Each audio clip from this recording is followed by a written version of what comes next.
Hello guys, welcome to Nandi. Please like, share, comment and subscribe to our channel. Let's begin the session. Let's discuss the first topic. That is Brew refuses rehabilitation in Tripura hits green panel hurdle. Right here, which are topics which are important for UPSC are Brew, NGT. Okay, so these are the main two topics which are related to your UPSC. Among them, brew is very important, by the way. Let's see who are brews. Okay, so brews are also called as Riangs. Brews are also called as Riangs. They live in northeastern states of Tripura, Assam, Manipur, Mizoram. Okay, especially in Tripura, they are recognized as particularly vulnerable tribal groups. So this is very important. But what Tripura recognized, I mean, in Tripura, Brews are recognized as particularly vulnerable tribal groups. That means PVTGs. What is this PVTG? This PVTG was created by Debar Commission. Okay, Debar Commission, Debar Commission. And so what are these PVTGs? These PVTGs are a separate category among the tribal groups who are less developed among the tribal groups. That means what? Most vulnerable among the tribal groups. Okay, they are most vulnerable among the tribal groups, or less developed among tribal groups. Okay, so we call them according to this Debar Commission. Who created this? Debar Commission created this category, special category for tribal groups. So who are more vulnerable and less developed among the tribal groups can be categorized as particular vulnerable tribal groups. So brews are recognized as PVTGs in Tripura. So that's why this is very significant. Okay, so what is the issue? The issue is related to 1997 ethnic violence. Ethnic violence that took place in Mizoram. What happened in 1997 in Mizoram? There was an ethnic conflict against Brews. Okay, so several Brews were killed because the Mizoramese population considered this Brews as not indigenous to the particular state, like they treated as outsiders. So there was a communal clash happened between Brews and Mizoram indigenous groups. So that led to that violence forced thousands of people belongs to Brew tribe to leave their homes in Mizoram. You know that, right? Whenever there's a violence happens, people fled away, or people had to, they're forced to leave their homes. Okay, so on that 1997, in 1997, during that ethnic clashes, thousands of Brews fled their homes and they migrated to the adjoining states of Assam, Manipur, Tripura, especially Tripura. Okay, so in order to solve this problem, here is I already mentioned its article, more than 40,000 Brews, okay, more than 40,000 Brews called Riangs have been living in Tripura camps. After that, 1997 ethnic violence in Mizoram, more than 40,000 fled away from Mizoram to save their lives and they entered into Tripura. Okay, now Tripura they almost have 40,000 refugees. Okay, so they are in relief camps now. 40,000, more than 40,000 Brews are in relief camps since 1997. So after escaping the ethnic violence in Mizoram. Okay, about 7,000 refugees returned to Mizoram after 9 phases of repatriation till 2009. So after some time when things got normal, more than 7,000 uh, Brews went back to Mizoram, but rest of them are citing the security reasons. Okay, they afraid to, I mean, return to their homes, and they decided to stay back. So in order to solve that, there was an agreement was signed between, in 2020 January 16, in 2020 there was an agreement between Home Ministry of Government of India plus governments of Tripura plus Mizoram plus Bru or Riang representatives. This is called as quadripartite. Quadripartite means four stakeholders. Who are these four stakeholders in this agreement? Government of India, Tripura, Mizoram governments, and Bru representatives. Okay, they signed an agreement. We will discuss that agreement, what that agreement is about, in the next slide. Okay, so these are the facts which you need to remember regarding the Bru community. Brus are a tribal group, and they are recognized as a particularly vulnerable tribal groups in Tripura. Okay, and after when 1997 there was ethnic violence in Mizoram which forced them to migrate to Tripura and other areas. So almost 40,000 Brus have migrated to Tripura. So, okay, in order to solve this crisis, there was an agreement in 2020 between Government of India, Tripura and Mizoram governments, and Bru representatives. Okay, let's see the rest of the topics from this article. Here I mentioned what that agreement is about. According to this agreement, so here I mentioned this is a official Amit Shah's Instagram page in 2020. So according to this agreement, they announced a package of 600 crores by center to rehabilitate the Bru community, and Bru would be given a land in Reside Tripura. Look, this is the controversial issue right now. Land in Tripura. Now this land has been given in forest area. That's why the Tripura officials has complained. I mean, that's why the case went to NGT. Since they have given land in forest areas, it is a violation of environmental law. Okay, so that's a controversy now, and they have also fixed departments, and almost 4 lakh rupees will be deposited in their fixed deposits also, and each of the displaced families will be given residential plots. Okay, and apart from them, each family will be given 5,000 cash per month. Okay, and the agreement highlights that each displaced family will also be given free ration for 2 years and 1,05,000 rupees to build their houses. So these are the features of the agreement, okay, which was signed between four stakeholders. Okay, so now this one is in controversy right now, because according to this agreement, Bru tribes would be given land, okay, land to reside in Tripura. So this land was given in forest area. Now it become a contentious issue right now. Okay, so what is Green Tribunal? By the way, Green Tribunal was established in 2010 by National Green Tribunal Act. Okay, so what is the objective of Green Tribunal? Its aim is to effective and expeditious disposal of cases relating to environmental protection and conservation of forest and other natural resources. Okay, so India, by signing this, by establishing NGT, become a third country in the world after Australia and New Zealand to establish National Green Tribunals. So one thing is more important regarding this Green Tribunal. National Green Tribunal is mandated to dispose applications or cases within 6-month period. Okay, so no more delays here. The case has to be delivered within 6 months. Okay, and there are 5 places of sitting for NGT. One is in Delhi, okay, main branch, and Bhopal, Pune, Calcutta, Chennai. The now current one, this Green Tribunal belongs to Calcutta regional. It's a regional, one of the branches of NGT in Calcutta. Okay, so these are the facts which are necessary to remember, and especially this is very, very important from your UPSC point of view. So please remember all these facts.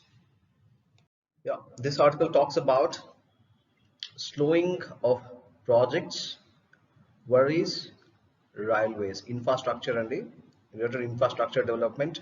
Okay, and changing deadline causing embarrassment during review meetings. Okay, so this article is talking about lack of progress in key railway projects across the country. So what are the key railway projects here it's addressing? It includes Eastern Dedicated Freight Corridor, Udhampur, Srinagar, Baramulla, and the Mumbai Urban Transport Project, and Mumbai Ahmedabad High Speed Railway Project, and Madurai Thoothukudi via Aruppu Kothai and Angamali Sabarimala line. So these are the major projects which are getting delayed. So because of that, it's causing embarrassment for the railway ministry. And let me tell you, this article is all talking about these projects are being monitored by the Prime Minister through Pragati, that is proactive governance and timely implementation portal. Okay, so this is important for our UPSC point of view. Let's see what is Pragati. Okay, Pragati is a proactive governance and timely implementation, is a unique integrating and interactive platform. Okay, please remember this abbreviation, by the way. This is very important from your examination point of views. Okay, the platform is aim. What is the aim of this Pragati? To address common persons grievances, okay, and simultaneously monitoring and reviewing important programs and projects of the government of India, as well as project flagged by state government also. So it also includes the monitoring of state government projects also, not only central government or not only the government of India. It monitors both the projects, belongs to state governments, at the same time central government also. So please remember this Pragati. And unique features of Pragati are Pragati platform uniquely bundles three latest technologies. It bundles three latest technologies. The technologies, what are they? Digital data management and video conferencing and geospatial technology. Right? So there is a significance. It's a unique platform which bundles three latest technologies: digital data management, video conferencing, and geospatial technology. And it also significant for cooperative federalism. Okay, since it brings on one stage the secretaries of government of India and chief secretaries of state also. As I told you, it monitors not only the central projects but also the state government projects also. So this is the significance of Pragati. So please note down these key points. It's very, very important. The next topic is tribute paid to freedom fighter Ram Prasad Bismil. Okay, so who is this Ram Prasad Bismil and what this article is saying about? The article is saying about it is important to inform future generations of the legacy of freedom fighter Ram Prasad Bismil, who was martyred in 1927 for his role in Kakori conspiracy to protest against British rule. Okay, he was martyred in 1997 for his role in Kakori conspiracy, right, for protesting against the British rule. Okay, uh, and by next year, it will be 125th birth anniversary of Ram Prasad uh, Bismil, and it also coinciding with the 75 years of India's independence also. So this article is emphasizing to educate the future generations about the sacrifice made by Ram Prasad Bismil. Let's see who is Ram Prasad Bismil here. Ram Prasad Bismil, 1897 to 1927. That is, he lived for only 30 years, very young, right? And he was an Indian revolutionary who participated in Kakori conspiracy in 1925 and Mainpuri conspiracy of 1918, right? And he fought against the British imperialism.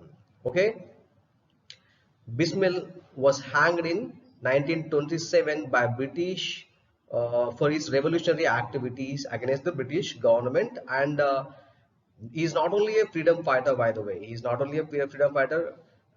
He is also a patriotic poet and writer. So mostly he wrote in Hindi, Urdu languages, right? And use is what is the pen name? Pen name of Ram Bismil was Ram, Agyad, and Bismil. Look, Bismil is not his real name, by the way. Bismil is one of his pen names. Okay, pen name is the sometimes people nickname their writings. Okay, so Bismil. So it is the because of this he become popular as Bismil. Okay, and here one more thing is very important to remember. He is associated with Arya Samaj and is also inspired by Satyartha Prakash, which is written by Swami Dayananda Saraswati. So this particular topic is very important, guys. So because look, it is 125th anniversary is also coinciding with the 75th year of independence of India. At the same time, if you look at the history of Ram Prasad Bismil, it's very significant. So you may expect a question in UPSC. Okay, and let's see one more topic, that is Kakori conspiracy. What is this Kakori conspiracy? Look, Kakori conspiracy was a train robbery. Okay, it's basically regarding a train robbery.